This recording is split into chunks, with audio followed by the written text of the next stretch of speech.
Kenalan Pak, Iya. saya Arnold, Ya, Afif Sari. Pak Apip Salim ya. Iya. Ya, saya senang bertemu dengan Bapak di sini. Saya pengen ngobrol-ngobrol dengan Bapak. Bapak sudah berkeluarga Pak? Sudah, tapi sekarang saya statusnya duda. Duda anak satu. Udah anak satu. Iya. Jadi udah pisah ya? Udah lama. Udah lama pisah. Nah, berarti kalau anaknya ada sudah dewasa ya? Sudah dewasa. Umur-umur Umur 23-an. umur 23-an. Iya, iya. Jadi berarti udah pisahnya udah kira-kira berapa tahun Pak? Dari tahun 2000-an. 2000-an berarti 2000. Oh iya 20 tahun lebih. Oh, jadi Bapak orang Jawa. Jawa. Istri Istri juga Jawa. Jawa. Iya, tapi saya kelahiran Jakarta. Oh, Bapak kelahiran Jakarta. Iya. Pernah pulang Jawa? Sering dulu Oh, waktu masih keluarga masih lengkap, ada mbak, ada siapa orang tua. jadi sama keluarga kalau lebaran kan? Iya. Kalau lebaran kan pulang bareng, Iya. ketemu keluarga. Iya. Jadi pas habis lebaran baru pulang lagi. Iya. Bahkan saya sempat sekolah di sana, Oh, di Jawa? di Jawa ya. Oh, sekolah di Jawa ya. Tegal. Jadi Bapak sekarang kerja? Kerja Kerja di mana Pak? itu di Spring Hill. Spring Hill. Mungkin boleh tahu masalah Bapak yang Bapak mungkin menghadapi masalah hari-hari ini, kira-kira masalah apa Pak? Itu masalah kerjaan, terutama gaji. Pertama gaji benar-benar di bawah standar. Mengingat kan sekarang saya udah umur, jadi nyari kerjaan kan sekarang susah. Iya betul, betul. Mau nggak mau saya terima. Cuma yang jadi saya masalah banget ya ini, biasanya gaji lancar, sekarang sampai hari ini juga belum gajian. Jadi udah tanggal Tahun kemarin kan, setahun kemarin itu saya setiap gajian tanggal 1. tanggal 1. Sekarang sampai sekarang, apalagi kemarin tuh waktu mau lebaran. Lebaran. Lebaran tanggal 23, Iya, iya. gajiannya habis lebaran. Orang kan mau buat buat Ya. belanja keperluan. Cuma dikasih THR doang. Oh, dari THR duluan. Iya, Pak. Gajinya setelah. Gajinya setelah lebaran. Oh, terbalik ya. Itu pun THR-nya pokoknya gitu bener-bener nggak profesional. Oh. Iya. Apa bosnya yang manajemennya yang salah, apa atasan Bapak yang Kalau jadi kan istilah gini, Spring Hill nunjuk perusahaan buat ngelola. Saya kan kerja di perumahan. iya betul betul. Spring Hill kan ada apartemen, ada perumahan. Rumah. Nah, saya yang di perumahannya, di divisinya gitu. Nah, si Spring Hill ini kan dia nunjuk pengelola tuh yang buat ini. Nah, dari pengelolanya itu kan nunjuk bos saya untuk bagian kebersihannya. Oh. Nah, itu bos saya yang langsung itu yang kayaknya ini nggak Kurang beres. nggak kerjanya nggak beres. Iya, Yang tadi Bapak bilang nggak profesional. ya itulah. Orang kerja gaji awal bulan, gajian akhir bulan atau awal bulan. Dari Nah. kayak pertama ya. Ya itu terakhir dengar kabar katanya uangnya dikorupsi. Oh, korupsi. Wah, ini parah ini atasannya ini. Ya memang ini zamannya korupsi ya Nah, Pak. iya, makanya saya bingung mau nyari lagi kerjaan. Tapi tahu sendiri udah umur ya kan, mau nggak mau kan harus ada orang dalam lah yang bawa. Ya ada koneksi. Dan Kalau nggak kan susah. umur-umur seperti saya, Bapak udah 50-an itu kan, Yang memang udah susah. ya sulit ya cari kerja kan ya. Itu Kecuali kalau ada orang dalam. benar. Nah, saya mau nanya Bapak, terus kalau sendiri untuk makan apa semua urus diri sendiri ya? Iya, ya itulah, gali lubang tutup lubang. Oh gitu. Ya, untungnya alhamdulillahnya yang punya kos orangnya baik. Saya telat 2 bulan. Oh dia Dia mengerti. Dia mengerti. Dia bilang ya udah bapak yang penting sehat, terus bapak yang penting jujur. Terus tiap harinya kan saya suka kasbon di warung nasi, untungnya ya itu Kasbon ya, iya. nanti kas gaji ya, Nah bayar. baru bayar. Itu kalau nggak ada 2 orang itu, Berarti baik mereka orangnya. Karena mungkin Alhamdulillah. bapak orang lama di situ mungkin udah kenal mungkin. enggak kan kos di situ baru 3 tahun. Oh 3 tahun ya. Mereka percaya karena apa, sebelum kejadian gaji telat ini, saya kadang-kadang sebelum waktunya saya sering bayar. Oh, jadi mereka udah percaya. Nah dia percaya, dan terus saya selalu lunasin terus, Oh, nggak pernah saya tunda. kepercayaan mahal ya Pak. Nah itu Nah itu kalau tadi Bapak bilang kalau tanpa 2 orang itu nggak tahu bagaimana aja kan. gitu. Nah, itu, Emang sih ponakan kan lihat saya sedih gitu. iya, iya. Ya udah om tinggal aja di kebun jeruk gitu. Cuma tapi kan saya walaupun tinggal di kebun jeruk nggak ngontrak nggak apa, sebenarnya kan ntar punya kontrakan banyak, Iya iya. kos-kosan juga banyak. Heeh. Cuman saya kalau di sana nggak kerja kan nggak enak kan. Iya. Kita kan numpang itu nggak enak gitu. Sekalipun keponakan sendiri. Nah, Iya benar. iya. Tapi sekarang kesehatan Bapak gimana? Ya ini saya masih agak sakit. Kemarin-kemarin kan habis buang-buang air itu 4 hari. Jadi makan kurang begitu. Jadi lemes. Jadi masalah utamanya adalah gajian itu ya. Ya, kerjaan. Kerjaan gajian sering terlambat. Nah, itu berarti atasannya kurang. Kalau saya sih walaupun gaji kecil, kalau lancar ya mendingan lah istilahnya. Jadi udah gaji kecil telat lagi. Nah, saya ketemu orang, kadang mereka kan nggak ada pekerjaan, tapi sebenarnya Bapak ya alhamdulillah ya, Iya, saya kan ada akuin sih pekerjaan, alhamdulillah. sekalipun gajinya terlambat. Nah itu. Jadi masalahnya beda ya Pak. Iya. Jadi intinya, Makanya saya pertahanin. iya ya pertahanin Pak. Karena orang cari kerja susah loh Pak. Susah. Susah lagi carinya susah kalau ada orang Yang dalam. baru lulus saja susah. Oh, orang S1 banyak yang nganggur Pak. Iya kan? Karena bagaimana Bapak punya kegiatan keagamaan, Bapak rajin nggak sholat? Ya sekarang nggak konsen. Oh, jadi udah lama agak bolong-bolong ya? Ya. Gitu. Itu karena mikirin stres gitu. Iya, stres karena Ya sholat paling kayak tadi Jumatan. Itu Ah, iya, mah pasti Jumatan. harus kan. Iya, Jumatan harus. Tapi kalau sholat 5 waktu udah 5 waktu ya paling maghrib. maghrib ya. Maghrib, isya, subuh, kalau duhur itu nggak bisa. Iya, soalnya kerja Tapi kadang-kadang di kerjaan juga ada kan? Kan ada musola. ada. Iya, semuanya lengkap. Nah, jadi saya tanyakan kenapa? Karena hubungan kita dengan manusia, dengan agama itu penting. Iya. Karena akan membawa kita bagaimana kita mendekatkan diri kepada, kalau Bapak kan Muslim, Allah, kalau Kristen kan Tuhan, namanya Tuhan Yesus. Nah, jadi itu memang harus rohani kita itu harus kuat, ya kan? Nah, yang saya mau sampaikan buat Bapak, kira-kira Bapak ada pemikiran nggak, pernah berpikir nanti setelah saya mati saya kemana? Ya ke akhirat. Iya gitu, ke akhirat ya. Iya. Nggak, bukannya ke surga kan.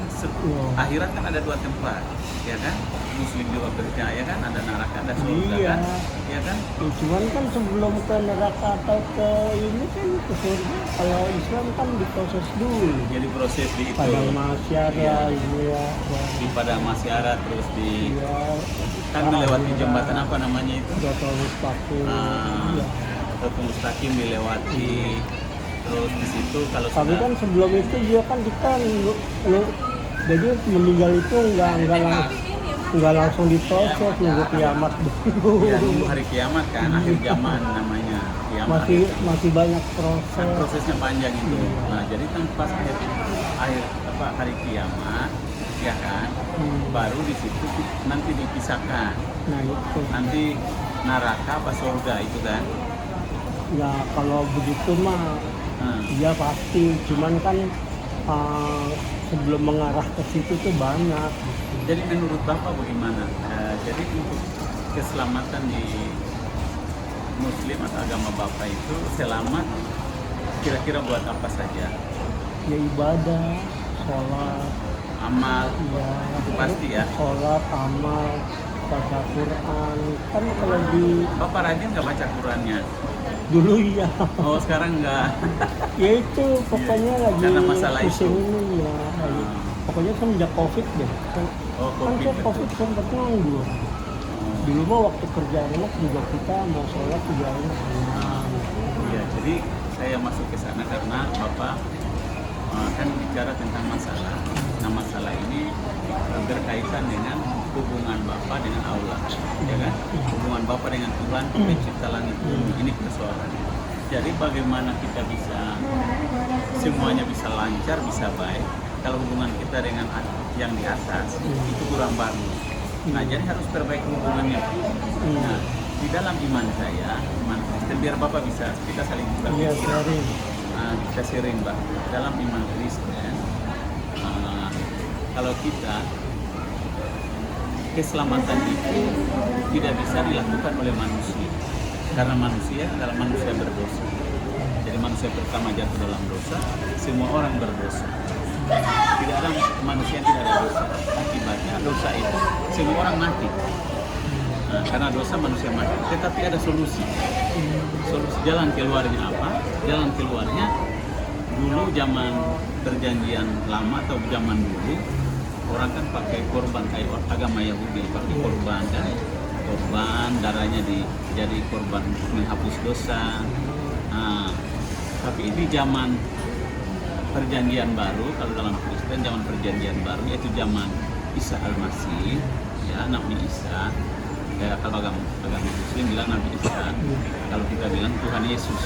Nah, pada waktu zaman Tuhan Yesus itu kan manusia, Pak. Ya kan? Nah, dalam kepercayaan Islam Tuhan Yesus itu kan manusia, Nabi. Nah, jadi kita juga mengakui bahwa Yesus manusia, tapi punya dua hakikat, dia manusia dan Allah. Kenapa? Karena dia Allah yang menjadi manusia. Allah yang turun jadi manusia. Karena manusia berdosa. Manusia tidak bisa menolong dirinya, lalu kembali kepada Allah, tidak bisa. Makanya Allah yang harus turun untuk menolong manusia. Saya kasih contoh, kalau dalam sumur 10 orang, sumur yang dalam, dan satu orang dalam sumur itu bilang, nanti saya selamatkan kalian ya, kira-kira bisa nggak? Sama-sama dalam sumur, tapi satu orang bilang saya selamatkan kalian ya, kira-kira bisa nggak? Sumurnya dalam, nggak bisa naik ke atas. Kira-kira bisa nggak? Kalau dia udah kelelep, Udah kelelap nggak bisa selamatkan yang lain kan? Dia pasti bagaimana menolong diri sendiri. Nah dan berjuang untuk manjat naik ke atas. Nah di dalam kekristenan manusia tidak bisa menyelamatkan manusia yang lain. Tetapi justru Allah yang harus pertolongan itu dari atas, Pak. Dari atas sumur, orang buang tali ke bawah, ya kan? Orang pegang tali di bawah sumur itu lalu dia naik ke atas, dia selamat. Nah begitu juga dengan manusia. Manusia tidak bisa menolong dirinya sendiri. Allah sendiri yang mau datang untuk menolong. Nah itu saya kasih perumpamaannya begitu, gambarannya. Jadi Allah yang turun menolong manusia, supaya manusia kembali kepada Allah. Nah, makanya Yesus itu adalah firman. Firman itu muncul jadi manusia untuk mengajar manusia tentang surga. Nah gitu, mengajar manusia tentang surga karena dia dari surga. Nah setelah Yesus datang ke bumi ini mengenakan tubuh manusia ke dalam dirinya, dia sama kita, sama manusia, tapi dia tanpa dosa. Luar biasanya itu. Kenapa tanpa dosa? Karena dia adalah Allah. Nah, misi datang ke dunia ini adalah menyelamatkan manusia berdosa. Nah, setelah selesai, dia mati di kayu salib, ya kan? Yesus mati di kayu salib, Pak. Tujuannya apa? Untuk membebaskan manusia berdosa tadi. Karena kita dibelenggu, diikat dengan rantai dosa. Dan yang melepaskan adalah namanya Tuhan Yesus. Dia yang lepaskan. Ya kan? Dia lepaskan, mati di kayu salib, dan kemudian dia mati, tapi dia bangkit. Hari ketiga dia bangkit, dia naik ke surga.